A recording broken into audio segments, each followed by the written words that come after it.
Joyce, bonjour. Bonjour Philippe. Alors aujourd'hui, Joyce, tu as choisi de nous parler des signes qui nous indiquent que nous avons un déséquilibre des doshas. C'est bien ça? Oui, tout à fait. Ok. Donc quels sont ces signes? Alors en fait, il y a plein de signes qui ne sont pas pris en général en considération. Le corps montre souvent, avant qu'il y ait l'apparition d'une maladie, qu'il est en train de se déséquilibrer. Donc, alors on a à peu près 5 grandes catégories de signes qui vont montrer qu'on est en train de se déséquilibrer. Tout d'abord, comment est-ce qu'on se sent quand on se lève? C'est un signe qu'on ne prend pas forcément en considération, par exemple. Si par exemple on se lève plein d'entrain, avec du dynamisme, tout va bien. En revanche, si on a du mal à se tirer du lit, par exemple, si on sent que vraiment on se sent lourd, on a sûrement un déséquilibre en kapha qui est en train de s'installer dans l'organisme. D'ailleurs, c'est typique des personnes qui ont une constitution plutôt kapha. Est-ce que ça veut dire que les personnes qui disent « mais moi je ne suis pas du matin, il me faut beaucoup de temps pour me réveiller », c'est pas qu'elles ne sont pas du matin, c'est qu'il y a un déséquilibre de dosha? Est-ce que c'est ça? Si c'est quelque chose qui vient d'apparaître, tout à fait. D'accord. Si c'est quelque chose sur le long terme, non. Ok. Ensuite, on peut se sentir ankylosé, avoir vraiment le corps très lourd et ensuite cet ankylosement va partir dans la matinée. Et ça, c'est un signe qu'il y a des toxines dans l'organisme qui se sont accumulées. Donc il va falloir rééquilibrer notamment l'alimentation. Et enfin, le matin, on peut se réveiller et se sentir vidé d'énergie, de ne pas sentir l'énergie nécessaire pour faire la journée. Et là, c'est qu'on est en train d'accumuler l'énergie vata, donc le dosha vata dans l'organisme. Donc ça, c'est la première catégorie à prendre en compte pour savoir si nos doshas sont équilibrés ou non. Ensuite, on va regarder le pouls. Donc on va regarder le pouls de cette manière-là. On prend donc le pouls à l'artère radiale qui se trouve ici. Et on va mettre nos 3 doigts. D'abord l'index, ensuite le majeur et ensuite l'annulaire.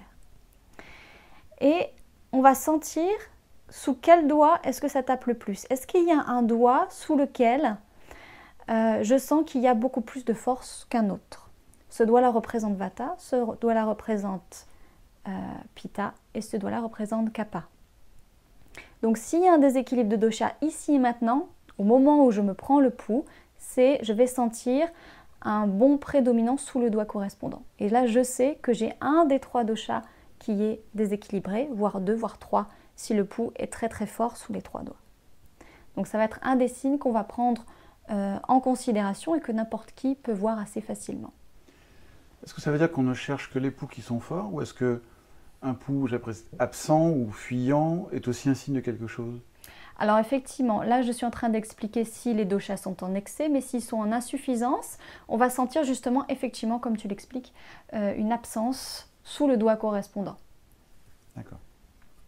Donc ça, c'est la deuxième famille de signes qu'on va prendre en considération. Ensuite, on va regarder la langue. Il y a différents signes qu'on va regarder sur la langue. Et ça, tout le monde peut le faire le matin devant sa glace.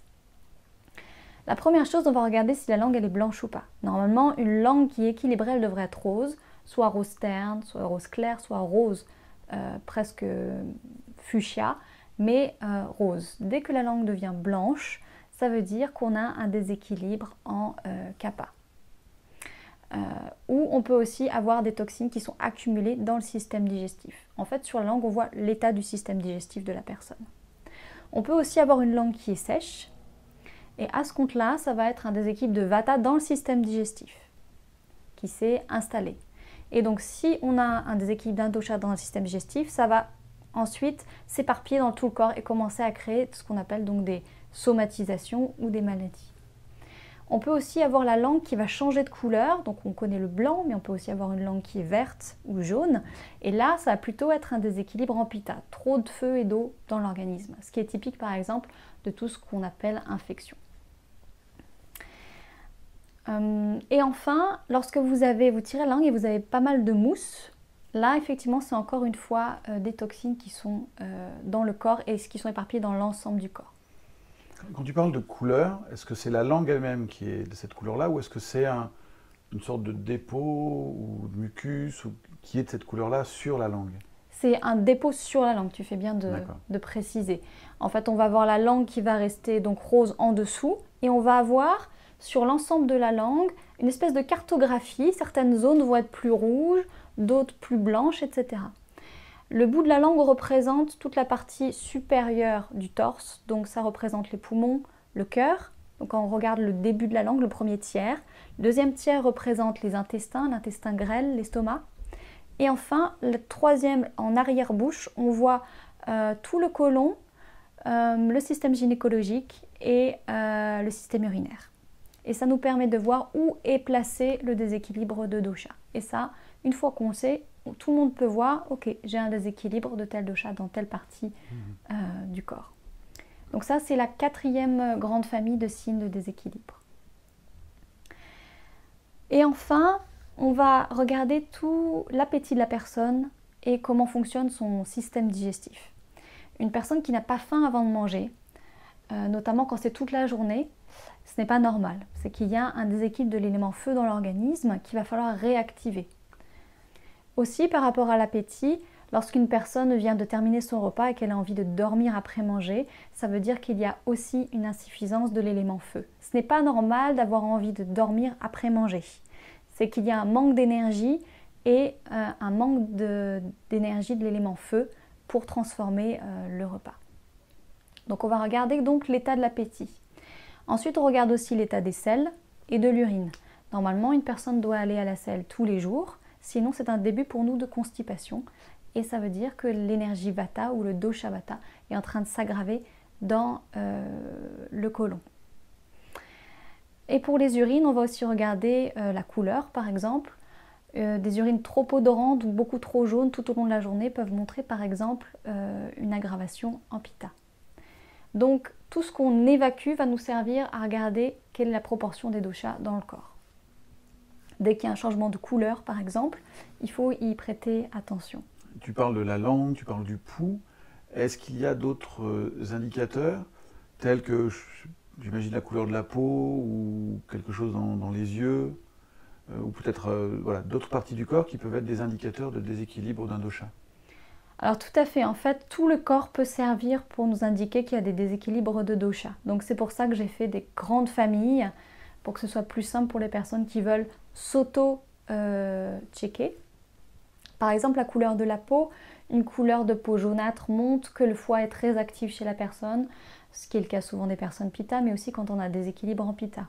À l'inverse, un teint qui est terne, qui est sombre, va plutôt montrer un déséquilibre en vata, par exemple. Donc effectivement, on regarde la couleur de la peau. Et dans les yeux, on peut voir par exemple une carence en fer, si on regarde à l'intérieur de l'œil. On peut voir aussi sur la cornée s'il y a des aggravations des 3 doshas par rapport à la couleur, est-ce qu'on a du noir, est-ce qu'on a du jaune, etc. Donc tous les endroits du corps peuvent servir effectivement pour voir des déséquilibres de dosha. Sur les 2 points que je souhaiterais encore citer qui sont intéressants, c'est par exemple les gargouillements qu'on a. Souvent, il y a des gens même presque qui sont gênés d'avoir le ventre qui gargouille. Et on pense que c'est normal. Et pour nous, en Ayurveda, c'est déjà un signe de déséquilibre. Ça veut dire qu'il y a trop d'éléments air et éther dans le système digestif.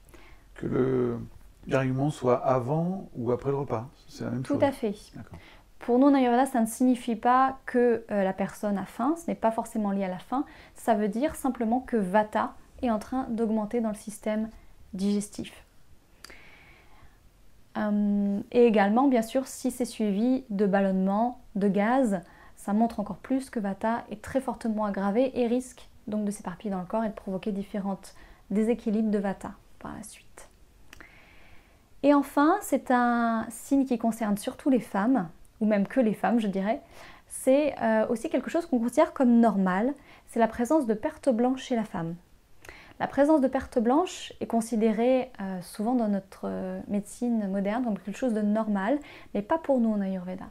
Lorsque c'est récurrent, ça montre qu'il y a souvent que le corps est surnourri ou qu'il y a un problème au niveau du métabolisme et qu'il y a notamment trop de kapha dans l'organisme, ce qu'il va falloir donc équilibrer.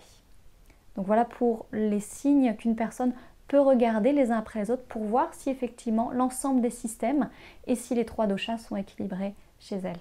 Joyce, merci pour toutes ces indications concernant les déséquilibres des doshas. Merci à toi. Au revoir. Au revoir.